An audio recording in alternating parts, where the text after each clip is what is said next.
Hey y'all, this is Dot. I was in communication with someone recently and they said something really, really interesting to me. And this is a person that I get a lot of my distorted mirror messages from. And I find that this individual is like really a content generator for me.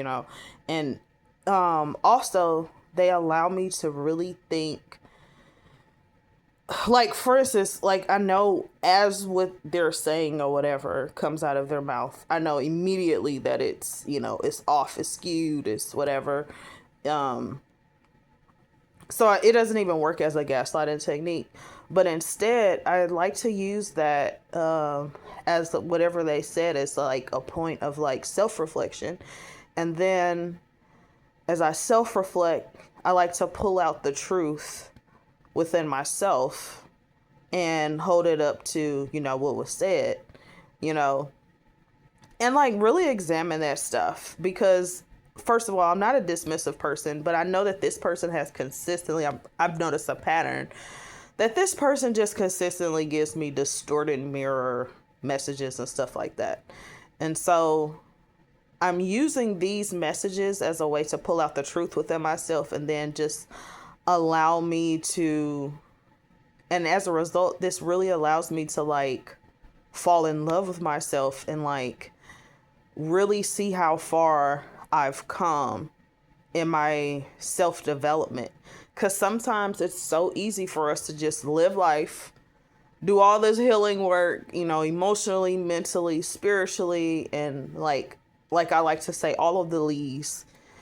And like sometimes we lose sight on just how far we've come. Um, so at some point in my life, like maybe just a few short years ago, this same um this same phrase would cause me to spiral and like self-doubt and things like that. Instead, the things that have been said lately, it just, like I said, allows me to just find the truth within and how I actually know that I show up and how I know that I am, and just like shut that down. And it's a content form. Like I gotta keep it real. It keeps giving me videos. Okay, so here's what was said. This individual said that I have a hard time facing truths. And okay, so if you know anything about me, you guys don't know me, but I mean, eventually, whatever. But one of the earliest truths that I've had to face, I was 11 years old and my mother passed. And when you're a kid, you don't really understand how mortality and stuff works. And so when I was a kid, I just remember waking up and then like in my head before I even got out the bed, I was like, okay, I'm gonna talk to mommy about, and then I was like, oh shoot, wait a minute. And then I like go and walk in her room and I realize that she's not there. And so like that is like one of the earliest truths that I had to face literally in my life. Before that, actually, like 5 years before that, when I was 6, um my dad left. So my mom and dad, my sister and I all stayed in a condo in California. And my dad, one day he randomly just got up. He took a bag. He was in the car. I think I like walked out with him or whatever, or he walked me out with him to his car. And then he was like, take care of your mother, make sure she takes her medicine and this and that or whatever. And he got in the car and he just drove away. And it was like one of those streets or whatever where you can only see him so far. It only goes so far, and then there's like another street and you can go left or right. He turned, I don't even know if he turned left or right, but that happened. And I'm pushing 40 and I haven't seen that man since. Um And so that's another truth that I had to face. I had to face that sometimes people leave your life in a very permanent way and you never see them again. Even if they are alive. You know what I mean? And that was at 6. The other one that I told you was at 11. And so I just found it really interesting that like I had to like hold my laughter back a little bit because I was like, you have got to be out of your mind by saying that. But like I said, notice that I'm not telling and advocating myself and telling all these stories and stuff about why he's wrong and stuff or whatever to him. I'm gathering the information on myself and self-affirming. You know what I mean? I did all of that work internally. That's what that distorted mirror did. And that's what I advocate for. That's what I recommend that you guys do. If you're listening to me, learn from my life experience, please. Like, if you're running around someone who is a consistent distorted mirror from you, it's going to take some work. It's going to take some time and some patience and some intention. But rather than allow it to gaslight you, like, self-reflect inside and find out and pull out, the truth that you know to be true about yourself, and line up, the different instances and stuff about why this person's, assessment of you is not quite right, or just completely false at all. I mean, completely false altogether, and this exercise will really help you see yourself clearly and help you see how much you've grown, like it did for me. And what I really thought about is one of my most recent hard truths that I've had to face. So I grew up, my grandparents and my mom raised me. But like I said, like my mom, passed when I was 11. So my grandparents, they stepped in. And I saw them, I saw their marriage. I saw like the power disparity or whatever of the marriage. It was very like tyrannical, iron fist type of run household, of course, by the man.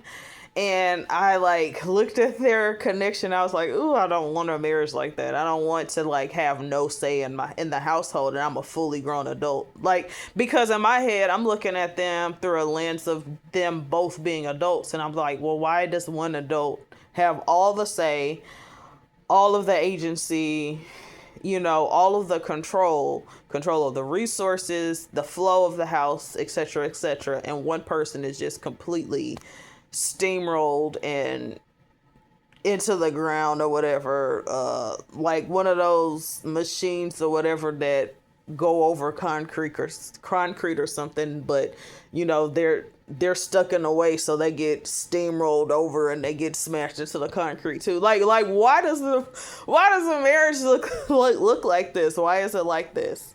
I didn't understand sexism then. I didn't know what misogyny was. I just saw things for what they were. And oddly enough, I was accused of being a feminist by the man. And I was like when I was 13 and I mentioned some things, I was like, oh, I'll never want to get married and stuff like that, because I saw their marriage, you know what I mean? And then I was called a feminist or whatever, and it was said with like disdain. And I'm just like, I don't, like, in my head, I'm like, I don't know what no feminist is, but I know what I see. And I don't want that shit. Fast forward to now, more recently, a few years back, I did get married, and,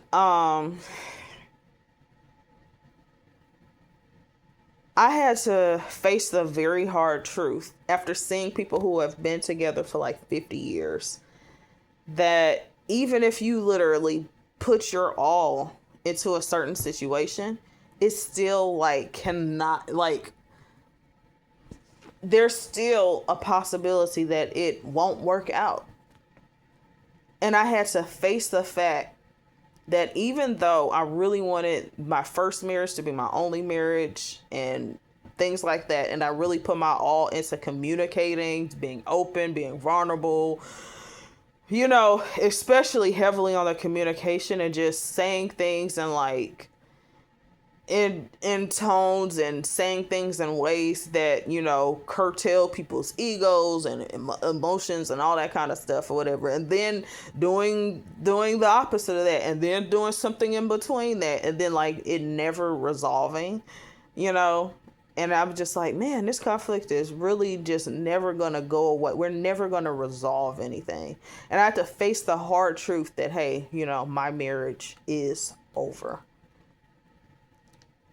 Even after being raised to think that, oh, the blah blah blahs, insert last name here, which is my grandpa's last name, do not divorce. I had to come with that upbringing, with the Black American Christian traditional,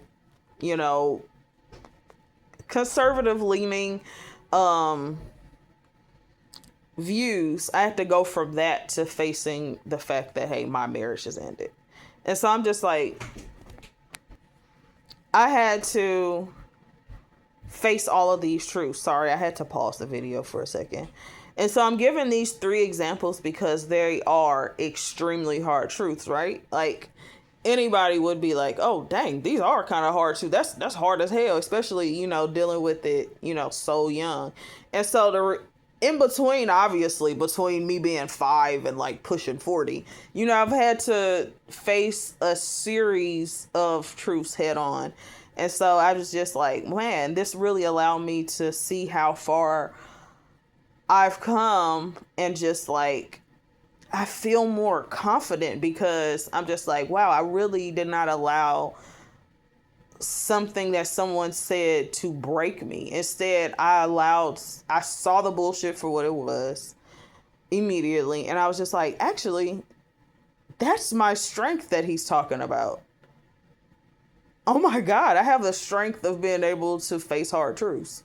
And so now I'm taking all of the distorted messages and stuff that I get about myself, and I'm just like, well, since he sees this in the opposite way, he's literally listing out all of my strengths. And I'm literally having this realization in a moment right now. And thank you all for listening to this video. And if you end up finding this video, let's chat it out in the comments. Like, comment, subscribe, and all of that good stuff. And I'll talk to you all later. Peace.